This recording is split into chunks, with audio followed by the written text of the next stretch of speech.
normal na ano na main line niya. So nag knight d7 no, which is wrong no, kasi may kain agad. Let's check. Let's knight doon, kain lang. Tapos syempre tatakasan natin yung kabayo. Takas.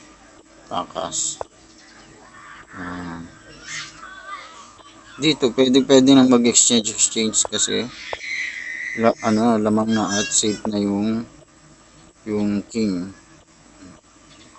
So exchange na. Kaso marunong din yung kalaban kaya na-hold pa niya yung position. So kaya kailangan natin mag-advance.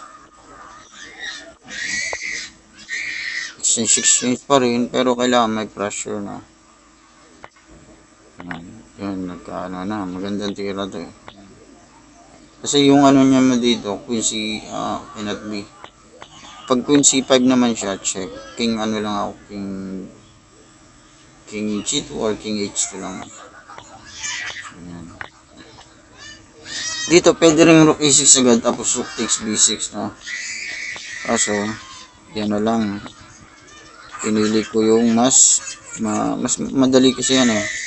Mas madali yung naisip ko dyan. Kasi nawala yung rook no. Tapos dito, yan, exchange na. Kasi winning na.